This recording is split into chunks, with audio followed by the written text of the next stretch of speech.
चुनाव की तिथियों की घोषणा नहीं है, बिहार के बच्चों के भविष्य के सुधार की शुरुआत होने की तिथि की घोषणा है।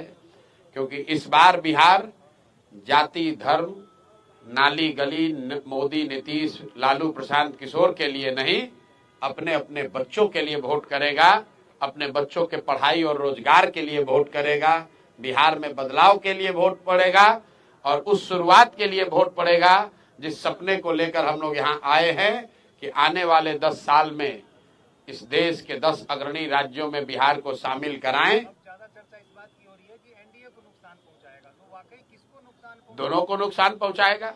गणित आप समझ लीजिए, पिछली बार दोनों गठबंधन को मिलाकर 72% वोट पड़ा है। तो जितने आप लोग पत्रकार अनुभवी लोग हैं जो ये कह रहे हैं कि जगह नहीं है, तीसरे का विकल्प का जगह कहाँ है, तो आप समझिए कि पहले तो भाई दोनों गठबंधन को मिलाकर 72% वोट पड़ा है, मतलब 28% लोगों ने तो पहले से ही इनको नकारा हुआ है। तो उस 28% का एक बड़ा वर्ग जो है वो जनसुराज को वोट करेगा।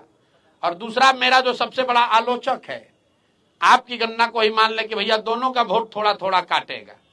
मान लीजिए आपका जो भी गणना, हमारे पास तो थर्मामीटर है नहीं कि बता दें किसका कटेगा कितना, लेकिन इतना तो सब मान रहे हैं कि दोनों का कुछ ना कुछ नुकसान होगा, किसी का ज्यादा थोड़ा, किसी का कम। अगर दोनों दल का 10-10% भी नुकसान हुआ तो उसमें जोड़ दो भैया 28% और 10-10% दोनों का काट दीजिए, कहानी खत्म। आपको लग रहा है कि भैया ये, अरे ये कैसे होगा, हमको दिख रहा है कि इससे आसान तो कुछ है ही नहीं। आप लोग कह रहे हैं भैया इनका MY समीकरण है, और आप यही कह रहे हैं कि ना भैया 10 में एगो दूगो तो MY समीकरण वाले लोग भी आपको वोट दे रहे हैं, दूगो तीन गो मुसलमान यादव भी तो जनसुराज को वोट दे रहा है। तो भैया अगर दूगो तीन गो मुसलमान और यादव वोट दे रहा है तो 10% वोट उनका गया। आप कह रहे हैं एनडीए का ज्यादा कट रहा है, तो 10% से ज्यादा उनका जोड़ दीजिए। 28% और 10% जो कटा महागठबंधन का और एनडीए का जितना कट रहा है वो जोड़ लीजिए, आपको पता चलेगा कि जनसुराज को कितना वोट आएगा। एकदम टेंशन मुक्त हो गए।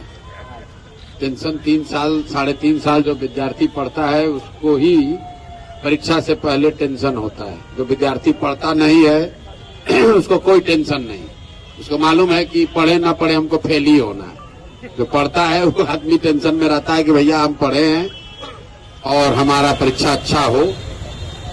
मेरी समझ से आज बिहार के लोगों के राजनीतिक बंधुआ मजदूरी के खत्म होने का ऐलान हुआ है। ये चुनाव की तिथियों की घोषणा नहीं है, बिहार के बच्चों के भविष्य के सुधार की शुरुआत होने की तिथि की घोषणा है।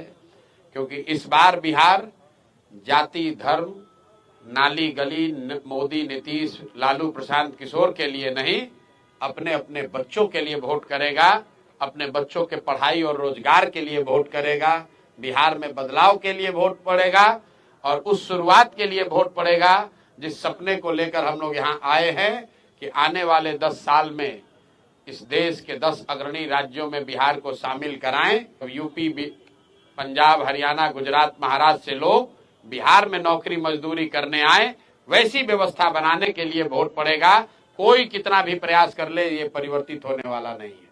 आज उनका ये लास्ट उद्घाटन होगा? लास्ट उद्घाटन है नवंबर में, 9 दिसंबर तक। अगला हमने बहुत दिन पहले बोला है, इस बार जब मकर संक्रांति के दिन बोला था कि ये लास्ट दही चूड़ा आप खा रहे हैं, एक अन्य मार्ग पर आगे खाने को नहीं मिलेगा। मेट्रो स्टेशन अच्छी तरीके से लिख लीजिए इस बात को, अगला दही चूड़ा नीतीश कुमार एक अन्य मार्ग पर नहीं खाएंगे। अगर खाएंगे तो आप आकर हमसे पूछ लीजिएगा।